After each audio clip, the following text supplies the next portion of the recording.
Hello viewers, আসসালামু আলাইকুম। কি অবস্থা সবার? আশা করি সবাই ভালো আছেন। আজকে আমরা চলে আসলাম একটা লোকেশনে। এটা হচ্ছে ইয়ারপুরের ডাক্তার জামালের বাড়ি। আমি আসছি আমার নানার বাড়িতে বেড়াতে। তো পাশাপাশি আমার কাজিনরাও আমার সাথে আছে। তো এই বাড়িটা আজকে আমরা এক্সপ্লোর করবো। হাই দাও। এই বাড়িটা আমরা আজকে এক্সপ্লোর করব। দিনের বেলা এখানে ফটো সেশন করতে অনেক মানুষ আসে আশেপাশের।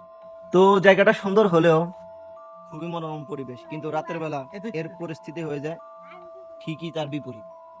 খুবই ভয়ঙ্কর নিস্তব্ধতা নেমে আসে রাতের আধারে। তো এবারটা আমরা আজকে আপনাদেরকে এক্সপ্লোর করে দেখানোর চেষ্টা করব। এটার সৌন্দর্যতা আছে এবং ভয়াবহতা আছে, নানান মানুষের মুখে নানান লোককথা আছে। তো আমরা আপনাদেরকে বাড়িটা ঘুরে দেখানোর চেষ্টা করব। তো পাশে থাকুন, কন্টিনিউ। এখন আপনারা যে রাস্তাটা দেখতে পাচ্ছেন, এখান দিয়ে আমরা ভিতরে ঢুকেছি মূলত। এটা হচ্ছে বাড়ির মেইন গেট। আসার পর এটা হচ্ছে যে এই বিল্ডিংটাতে আমরা প্রবেশ করব এখন। বাড়িটার বাইরের দিকটা আপনাদেরকে দেখানোর চেষ্টা করছি আমি। তো সাথে আছে আমার কাজিনরা। তো চলো, ঢুকতে অনেক সুন্দর সুন্দর গাছ আছে আমাদের, একটা ছোট ছোট বাগানও আছে। দেখুন ভাই, কি অবস্থা! কত সুন্দর একটা বাড়ি। বাড়িটা তৈরি করা হয়েছিল আরো 20 থেকে 30 বছর আগে। যদি এখন এখানে কেউই থাকে না, তো রাতের বেলা একটা নিস্তব্ধতা নেমে আসে এখানে। দেখুন ভিতরে চেয়ার টেবিল আছে, মানে কি একটা অবস্থা দেখুন আপনার। মানে একটা জায়গা কত টাকা দিয়ে বাড়িটা বানানো হয়েছিল, সুন্দর একটা জায়গা, কিন্তু এখানে কেউই থাকে না। নিশ্চয়ই যেহেতু কেউ থাকে না, তো এটার পিছনে হয়তো কোনো না কোনো রহস্য নিশ্চয়ই লুকিয়ে আছে। তো আজকে আমরা আর রহস্য উন্মোচন করছি না, আমরা শুধু আজকে আপনাদেরকে দেখানোর চেষ্টা করছি বাড়িটা। আমরাও একটা ভৌতিক শিহরণ অনুভূত করছি। তো চাচ্ছি আপনারাও সেটা গ্রহণ করুন, একটা এক্সপিরিয়েন্স আর কি। জাহিদুল, তাহলে দ্বিতীয় তলায় যাওয়া যাক। হ্যাঁ, এদিকে একটু দেখাই দিন নাকি?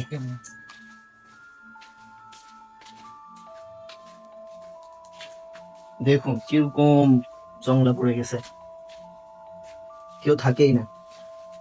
গত 5-6 বছর তো মানে কেউ আসেই নাই না, এভাবে পরিচিত পড়ে রয়েছে। কত সুন্দর একটা বাড়ি দেখুন, মানে সব ময়লা হয়ে গেছে একদম অবস্থা। মানে আসো,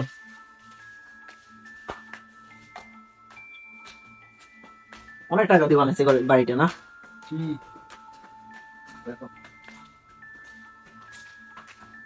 দেখুন, অনেক বাড়িটার ডিজাইন দেখলে বোঝা যায় যে কত শখ করে বাড়িটা বানানো হয়েছে।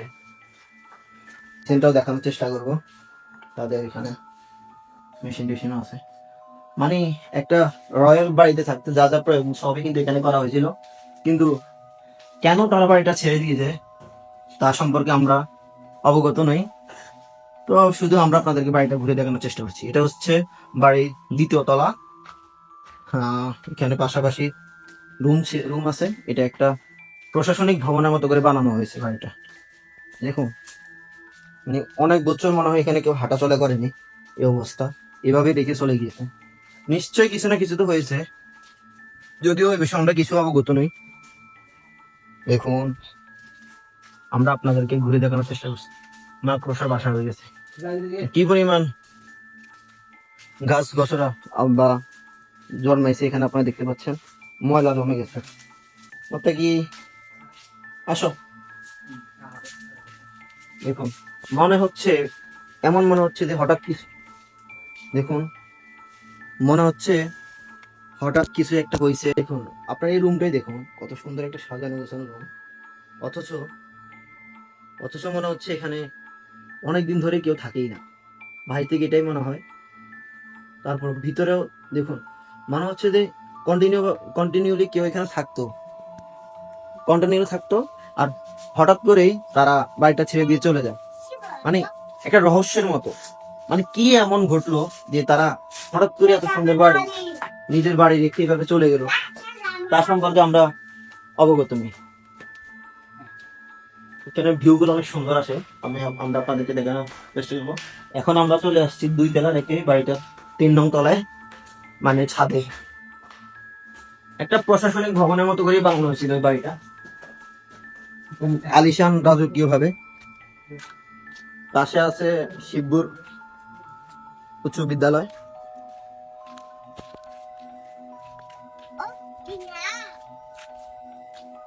তো এটাই হচ্ছে আমাদের শেষ লোকেশন আর কি। এখান থেকে ভিউটা অনেক সুন্দর দেখা যায়। মানে বাড়িটা এমন ভাবে বানানো হয়েছে যাতে আলো বাতাস খুব সুন্দরভাবে আসে একটা মনোরম পরিবেশে। এখানে যে আপনারা দূরে দেখতে পাচ্ছেন একটা দিঘি, মানে দিঘির পাশে জিনিসটা বানানো হয়েছে যাতে ভালো লাগে, একটা উদ্যানের মতো। হয়তো যারা এখানে ছিল তারা অনেক আশা ভরসা করে বাড়িটা বানিয়েছিল শান্তি উপভোগ করার জন্য। কিন্তু এত সুন্দর একটা লোকেশনে এত সুন্দর একটা বাড়ি বানানো এত টাকা দিয়ে, তারপরেও তারা কেন চলে গেল? নিশ্চয়ের বেশি কিছু না কিছু রহস্য রয়েছে। ঠিক যেমনটা বললাম, দিনের বেলা সুন্দর দেখা গেল, রাতের পরিস্থিতি এর বিপরীত। এখানে রাতের ভিতরে নেমে আসে ভয়ঙ্কর নিস্তব্ধতা। মানুষ দিনের বেলা আসলেও রাতের বেলা আসলে খুবই ভয় পায়, এবং মানুষের মুখে নানান লোককথা ছড়িয়ে আছে যে রাতে নাকি এখানে কারো পায়ের শব্দ পাওয়া যায়, নুপুরের শব্দ পাওয়া যায়, এবং আশেপাশে মানুষ বলে যে এখানে নাকি নানান রকম শব্দ হয়। তো আমরা আসলে জানি না এটা সত্যি নাকি মিথ্যা। তো আমরা শুধু আপনাদেরকে বাড়িটা ঘুরে দেখানোর চেষ্টা করছি। তো আশা করি ভিডিওটা আপনাদের ভালো লাগবেন। তো ভালো লাগলে একটা সাবস্ক্রাইব করে দিবেন, লাইক করে আমাদের পাশে থাকবেন। আর কেমন লাগলো ভিডিওটা কমেন্টে জানাবেন। আজকের ভিডিও পর্যন্তই, দেখা হবে নেক্সট কোনো ভিডিওতে। তো বাই বাই, দাও, আল্লাহ হাফেজ। তো আপনারা কি দ্বিতীয়তে চান নাকি আমরা এই বাড়িটা রাতের বেলা এক্সপ্লোর করে দেখাই? যদি আপনারা চান তাহলে আমরা রাতের বেলা বাড়িটা এক্সপ্লোর করে দেখাবো গভীর রাতে। তো আপনারা আসলে এরকম ভিডিও চান কিনা তাহলে কমেন্টে জানান। ওকে, বাই, সবাই ভালো থাকুন, সুস্থ থাকুন।